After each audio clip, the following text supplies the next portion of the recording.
Аспекты информатизации современного общества обсудили в Северокавказском горно-металлургическом институте. Уже долгое время специалисты Комитета по информационным технологиям и массовым коммуникациям Центра информационных технологий ИСК ГМИ развивают IT-сферу, внедряя самые различные программы и разрабатывая собственные приложения. Представители крупных федеральных и мировых IT-компаний приехали предложить свои услуги. Так, например, у студентов может появиться возможность внедрять свои идеи на основе бесплатно предоставленного программного обеспечения.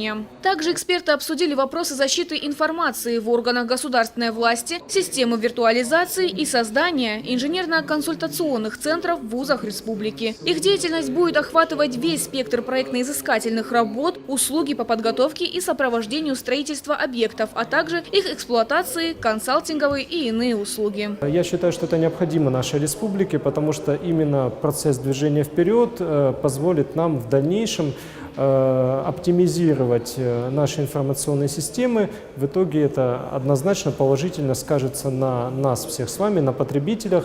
То есть мы будем получать услуги более качественно, быстро, и это будет все стоить намного дешевле.